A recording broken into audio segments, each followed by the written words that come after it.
Good morning all friend, please support and subscribe to my channel Anshu Awasthi Education. और ये मेरा नहीं बल्कि आपका अपना चैनल है, तो आप सबके स्नेह प्यार की जरूरत है और आप सबका स्नेह प्यार मिल भी रहा। ऐसे ही चैनल को सब्सक्राइब करें, लाइक करें और शेयर करते हैं। सर्वप्रथम सबसे पहले सुबह मॉर्निंग में आप उठें तो आप जब सुबह मॉर्निंग में आप उठते हैं तो आपका तन स्वस्थ तो मन स्वस्थ तो आपको पढ़ने में लगे जाहिर सी बात आपको सफलता कदम चूमेगी। और जैसे सुबह मॉर्निंग में उठे अपने माता पिता के चरण स्पष्ट करें, क्योंकि वही आपके ईश्वर हैं। मंदिर में तो ईश्वर है ही है। मंदिर में ईश्वर जब भी फल देंगे जब आपके विचार अच्छे होंगे, आप अपने माता पिता की सेवा करेंगे और माता पिता का जो है आदर मान सम्मान करेंगे, उनका कहना मानेंगे। और सर्वप्रथम आप जितने भी पढ़ने वाले स्टूडेंट हैं, मैं उनसे सिर्फ यही एक बात कहना चाहता हूं कि अपने कीमती समय को व्यर्थ इधर उधर ना करें, क्योंकि आपने अगर 2-4 साल मेहनत कर लिया अच्छे से तो आप सफल हो जाएंगे। अगर आपने टाइम कीमती समय आपने सोना बाबू और लड़कियों पे अगर आपने समय अपना दे दिया तो बस सोना बाबू तो नहीं, बाद में फिर रोना ही बाबू हो जाएगा। इसलिए अपना कीमती समय अपने लक्ष्य अपने डेस्टिनेशन पर लगाएं। लड़कियों पे टाइम वेस्ट मत करें, क्योंकि ये सब फालतू की चीज़ें हैं। ये अभी आपको नहीं समझ में आएगा, लेकिन अगर आपका कीमती समय बीत गया और फिर बाद में आपको पछताना पड़ेगा। इसलिए अपने फोकस अपने लक्ष्य अपने डेस्टिनेशन पर लक्ष्य रखें, अपने ड्रीम पे काम करें, अपने मम्मी पापा पेरेंट्स का नाम ऊँचा करें।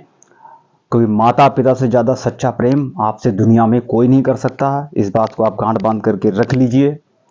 वही ज़िंदगी भर आपके हित की और अच्छे और भले की बात करते हैं, लेकिन हमें क्या, हम बच्चों जितने भी जो है होते हैं क्या, हम माता पिता की बातों को इग्नोर कर देते हैं, लेकिन बाद में पछताना पड़ता है। इस वजह से ऐसा कोई काम ना करें जिससे माता पिता को शर्मिंदगी हो, और अपने डेस्टिनेशन लक्ष्य पे लगे रहें। अपने ड्रीम को पूरा करें। जो आप बनना चाहते हैं, आप आईएएस बनना चाहते हैं, आप पीसीएस बनना चाहते हैं, आप यूपीपी बनना चाहते हैं, आप यूपीएसआई बनना, जो भी आप बनना चाहते हैं, सिविल ऑफिसर बनना, तो कहने का ये मतलब है धैर्य रखें, अपने डेस्टिनेशन लक्ष्य रखें और दृढ़ संकल्प कर लें कि नहीं मुझे कुछ करके दिखाना है। और ज़्यादातर जितने ऊंचे जो हाईएस्ट लेवल की पढ़ाई कर रहे हैं, यानी यूपीएससी की तैयारी कर रहे हैं, आईएएस की तैयारी कर रहे हैं, उन बच्चों से भी मैं यह कहना चाहता हूं कि आप लोग कभी कभी एक जिद होती है कि नहीं मैं अब आईएएस ही बनूंगा, उसके अलावा कोई एग्जाम नहीं दूंगा।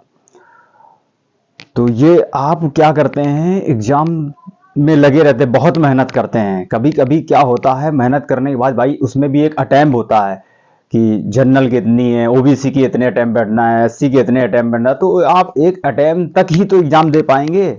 आपने खूब मेहनत किया, मैं कहता हूँ ताबड़तोड़ मेहनत किया। कभी कभी भाग्य भी नहीं साथ देता है। अब आप भाग्य के सहारे नहीं बैठा जाता, कर्म के सहारे, तो कर्म ही हमें सब कुछ दिलाता है, बिल्कुल सही बात। लेकिन कभी कभी भाग्य का जो है आप बदल नहीं सकते हैं। आपको ईश्वर वही मेहनत कराता है, वही आपको विद्या बुद्धि ज्ञान दे जो आप बनना चाहते हैं, वही आपको रास्ता दिखाएगा। दूसरी बात, आप अच्छे से जो आप जितने अटैम्प्ट होते हैं, जितना एज होगी, आप उसी अनुसार आप एग्जाम में बैठ पाएंगे, उसी अनुसार आप दे। तो कभी भी जीवन में जब आप ऊंचाइयों पे जाते हैं, आप इंटरव्यू में रह जाते हैं या कुछ भी हो जाता है, तो आपको बिल्कुल हताश नहीं होना है, बल्कि आप क्वालिफिकेशन के अनुसार आपको एक विकल्प रखना है लाइफ में कि अगर बाई चांस मेरा उसमें ना सिलेक्ट हो पाया तो मैं कुछ और भी कर लूंगा। इसलिए कभी भी हताश ना रहिएगा आप लोग, और दूसरा अपना विकल्प रखिएगा। क्योंकि ये मत सोचिए कि केवल वही सब कुछ होता है, कि एक सरकारी नौकरी ही सब कुछ नहीं होती है। अगर आपके लाइफ में अगर आप वाकई में ब्रिलियंट, आप इतना पढ़ चुके होते हैं, तो आपको कहीं ना कहीं आप सक्सेस जरूर होंगे। तो जीवन में हताश ना रहिए, वो ना सही कुछ और सही, कुछ और ना सही कुछ और सही, लेकिन डिप्रेशन में नहीं जाना है, हताश नहीं होना है आपको, और कहीं ना कहीं आप सफल जरूर होंगे अगर आपने वाकई में अपने लक्ष्य पे क्योंकि ईश्वर देख रहा होता है। आप अगर आपकी मेहनत कभी नहीं बेकार जाएगी। आप हताश होंगे, आप रो लीजिए, खुद ईश्वर के सामने रो लीजिए, फिर हंस के बिल्कुल खड़े हो जाइए, फिर आपको लड़ना है। क्योंकि असफलता ये सिद्ध करती है कि सफलता जो इसलिए नहीं मिली, कार्य पूरे मन से नहीं किया। तो पूरे मन से आप लगे रहिए, और ये हमेशा ध्यान रखिएगा, जो लड़ा नहीं वो जीता ही नहीं है। पहले आप खुद से जो है लड़िए और अच्छे से मेहनत करिए, सफल हो जाइए। और साथ साथ में अंशु अवस्थी सर भी ऊंचाइयों पे पहुंचे, आप लोग भी सफल हो, बस गौर से मैं यही प्रार्थना करता हूं। चलिए वीडियो स्टार्ट करते हैं। अभी हाल ही में अंतर्राष्ट्रीय स्मृति दिवस कब मनाया गया? 27 जनवरी को। अच्छा, इसके एक्स्ट्रा ये स्मृति दिवस के विषय में बताते हैं। होलोक्राफ्ट के पीड़ितों की याद में अंतर्राष्ट्रीय स्मरणोत्सव दिवस, अंतर्राष्ट्रीय प्रलय स्मरण दिवस मनाया जाता है। 27 जनवरी को मनाया जाता है। हर साल 27 जनवरी को अंतर्राष्ट्रीय प्रलय स्मरण दिवस के रूप में मनाया जाता है। इस दिन का उद्देश्य द्वितीय विश्व युद्ध के दौरान हुई प्रलय की त्रासदी की वर्षगांठ मनाने के लिए है। अभी हाल ही में यूनिकॉर्न बनाने वाली भारत की पहली एआई कंपनी कौन सी बनी? तो कृत्रिम बनी। अभी हाल ही में किस भारतीय कंपनी को अमेरिकी स्वास्थ्य नियामक से जेनेरिक दवाओं के लिए मंजूरी मिली? तो जायडस। अभी हाल ही में किसे वायुसेना पदक से सम्मानित किया गया है? तो निकिता मल्होत्रा को। अभी हाल ही में 3 ट्रिलियन बाजार पंजीकरण पार करने वाली दुनिया की दूसरी कंपनी कौन बनी? तो माइक्रोसॉफ्ट। पहली कंपनी एप्पल। अभी हाल ही में कितने भारतीय वैज्ञानिकों को यूके का प्रतिष्ठित ब्लावाटनिक पुरस्कार मिला है? तो 3 को मिला है।